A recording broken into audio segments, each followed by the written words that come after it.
Emily's Army. Being a passenger engine, Emily never took much notice of the goods yard. Each morning, she'd bring her coaches to the station, then puff off with passengers in tow. Today, however, she heard quite a commotion. Arry, the ironworks diesel, was collecting trucks of scrap bound for the smelters. He clattered around, shoving the trucks roughly. "Go on, get moving," he rumbled. The trucks were cross. They slipped on their brakes, and Arry came to a halt. "Grrr," he growled, as the trucks tittered with laughter.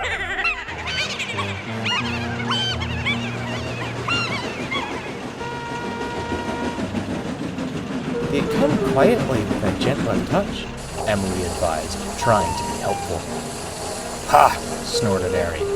"I'm not taking tips from an antique like you. I bet you've never so much as coupled to a truck before." "I'm a passenger engine," said Emily, "but—" "Ha! You look more like a penny farthing than a passenger engine," Arry interrupted.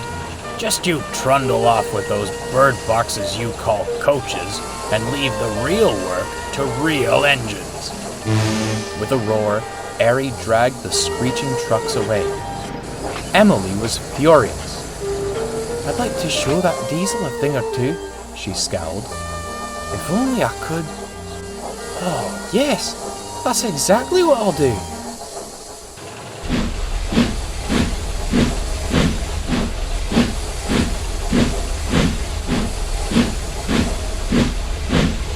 The next morning, Emily arrived early at the yards. Scrap trucks were scattered around the sidings. She gently buffered up to one. "What's going on?" groused the truck. "You're not our engine." "I saw how that diesel treated you yesterday," smiled Emily, "and I thought you'd like to know how real engines take care of trucks." Emily pushed the truck gently forward. It was quite taken aback and stayed silent. She brought it carefully to a halt, its buffers just nudging those of the truck behind it. "Right then," said Emily, "let's get the rest of you sorted."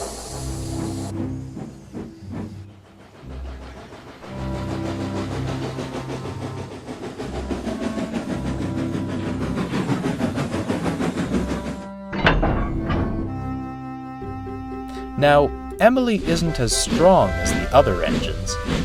The trucks were loaded with heavy, rusted steel, and she had to work hard to get them moving.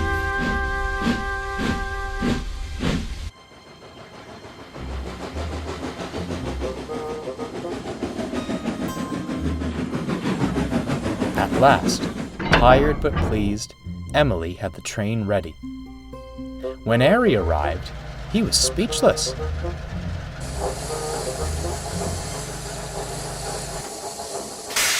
"A gentler touch seemed to do this time. But what do I know? I'm not a real engine," winked Emily, and she left to find her coaches. Arry was furious.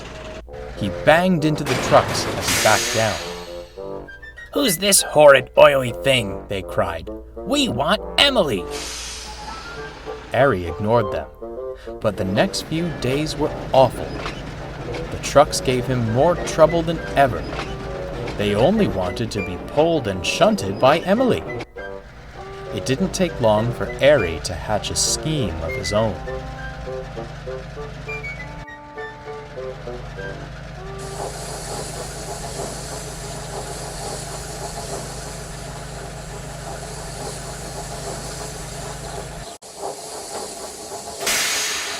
"I was wrong," he said when he next saw Emily. "You are a proper engine, and I have much to learn." Emily smiled triumphantly. "Do you think you could take these trucks to the scrapyard? They don't want me anymore. They're like your own little army. Please, show me how you do it." "Of course," smirked Emily. "I'll show you how to handle them." Perhaps if Emily hadn't been so conceited, she might have remembered she wasn't built for goods trains. The trucks were pleased to see her. and when the guard's whistle blew, she tried to move forwards.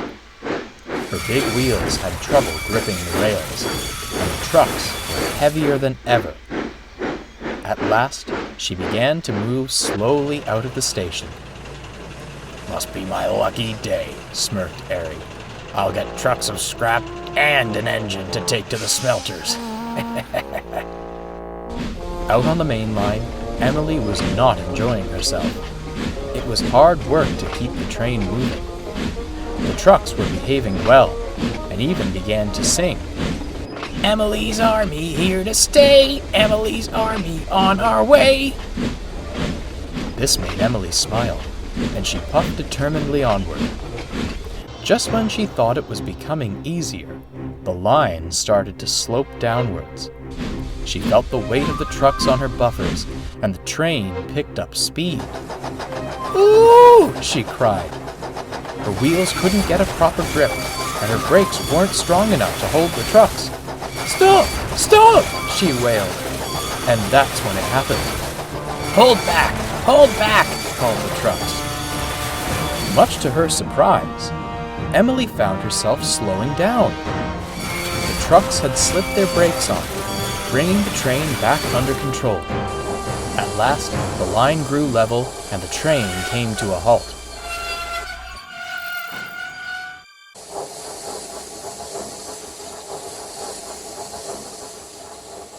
The driver inspected Emily. "A valiant effort, old girl," he said, "but that was too much for your brakes. I'm afraid we'll have to call for help." Soon, Boko arrived. He left Emily at the works, then took the trucks on to the smelters. The fat controller came to see her. Emily, I know you're eager to be useful, but you should have known a train like that was beyond your capabilities. "I'm sorry, sir," she sighed. "I just wanted to show that Arry a thing or two." The yard manager told me all about that, smiled the fat controller. He was quite impressed with your shunting. You may not be able to pull heavy trains, but I know how your expertise can be put to good use. When Emily returned from the works, she felt better than ever. Her brakes were stronger, and her brass shone brightly in the sun. The passengers were thrilled to have her back, and even the trucks cheered when they saw her. And Arry? Well, Emily did show him a thing or two. The fat controller made sure of it. He was confined to the yards under orders not to leave until he learned Emily's ways of shunting. Needless to say, the topic of real engines never came up again.